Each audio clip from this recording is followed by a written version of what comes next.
Bonjour, j'espère que vous allez bien. D'abord parce que le week-end se profile et un week-end qui s'annonce printanier, un week-end aussi qui va être assez chargé. On va voir ça dans quelques instants avec notre invitée Séverine Hardy. Bonjour. Bonjour. Voilà pour le retour de Cathédrale de Lumière. Nous allons en parler un petit peu plus en détail. Mais tout de suite, eh bien, notre agenda. Voilà.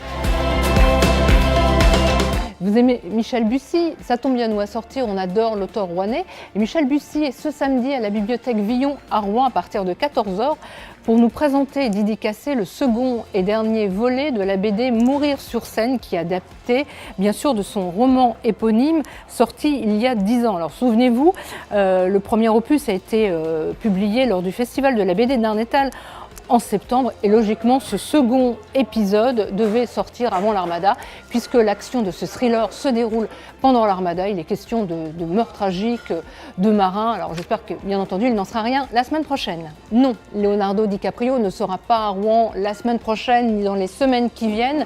C'est pas une raison pour manquer le grand rendez-vous, l'un des grands rendez-vous en tout cas du week-end, en l'occurrence l'inauguration de la nouvelle toile du Panorama XXL intitulée Titanic, les promesses de la modernité.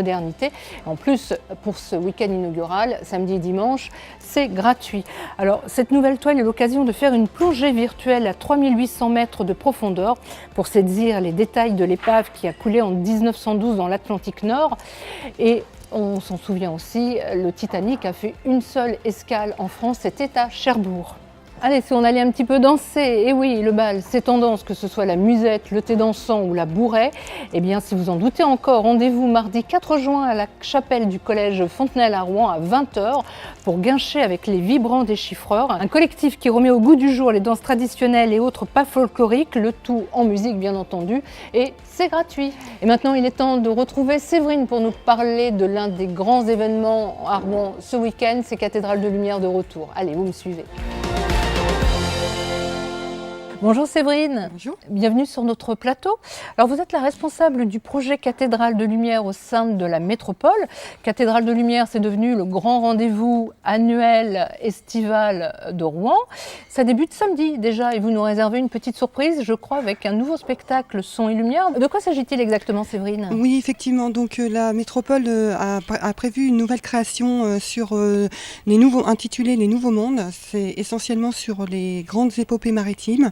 La découverte des nouveaux mondes et des aventures humaines. Donc elle rend hommage à des grands explorateurs tels que Christophe Colomb, Parmentier, voilà, Verrazano, tout à fait. Et la découverte des nouveaux mondes comme les Incas, l'Amérique. Voilà, et cette création a été conçue à l'occasion de l'Armada de Rouen. Donc c'est tout nouveau, hein. C'est vraiment un nouveau spectacle inédit qu'on n'a pas encore eu l'occasion de voir parce qu'effectivement Cathédrale de Lumière existe depuis quelques années, mais voilà, si vous avez vu les autres toiles, là c'est vraiment une création inédite, pour l'Armada. Inédite. D'accord. Voilà. Et effectivement, vous me disiez, donc, Les Nouveaux Mondes racontent cette épopée.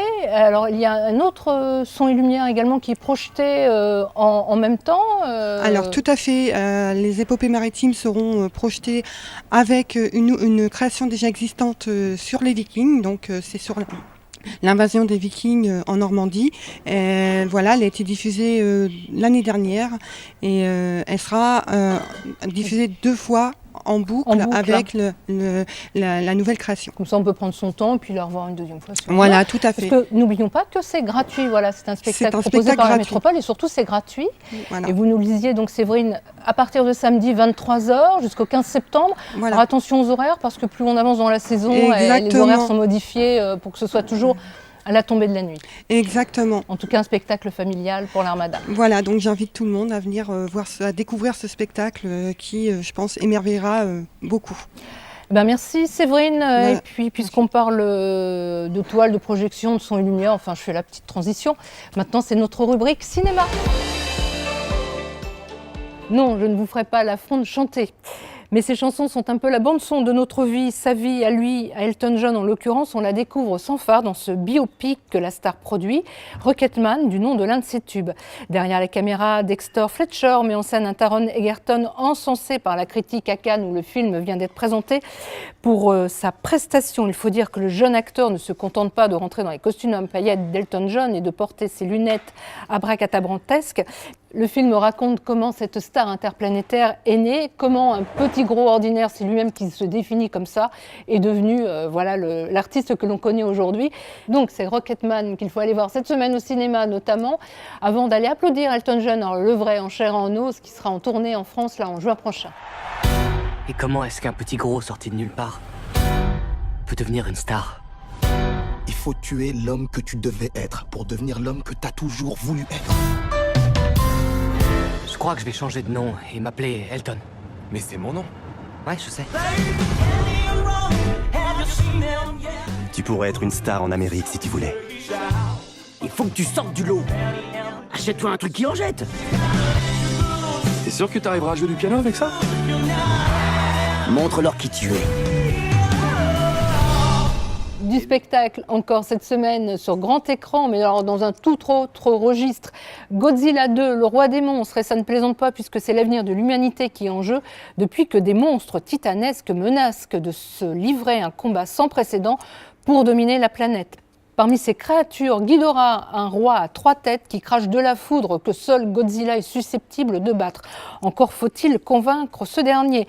Godzilla 2, le roi des monstres, est en fait le 33e film qui met en scène ce monstre géant et la suite surtout du Godzilla de 2014 dans lequel apparaissait notre Juliette Binoche nationale. Alors de quoi nous faire patienter jusqu'en 2020 où Godzilla rencontrera Kong, voilà, ça promet. Ils se déplacent comme une meute. Ils chassent. Ils sont tous soumis aux ordres d'un mâle alpha. Si on arrête ce Ghidorah, on les arrête tous. Y a-t-il une autre créature qui aurait une chance contre lui?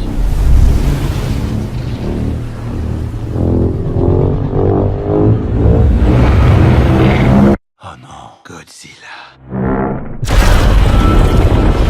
Déjà terminé pour cette semaine, le temps passe vite, je sais, mais on va se retrouver prochainement. Prochainement, c'est après l'Armada, on fait une petite pause pour que vous laissiez apprécier les bateaux, mais en tout cas, toute notre actu, tous les bons plans, les sorties, vous en avez l'habitude. Chaque semaine, dans Sortir à Rouen et Sortir au Havre. Voilà, à très bientôt, bonne semaine.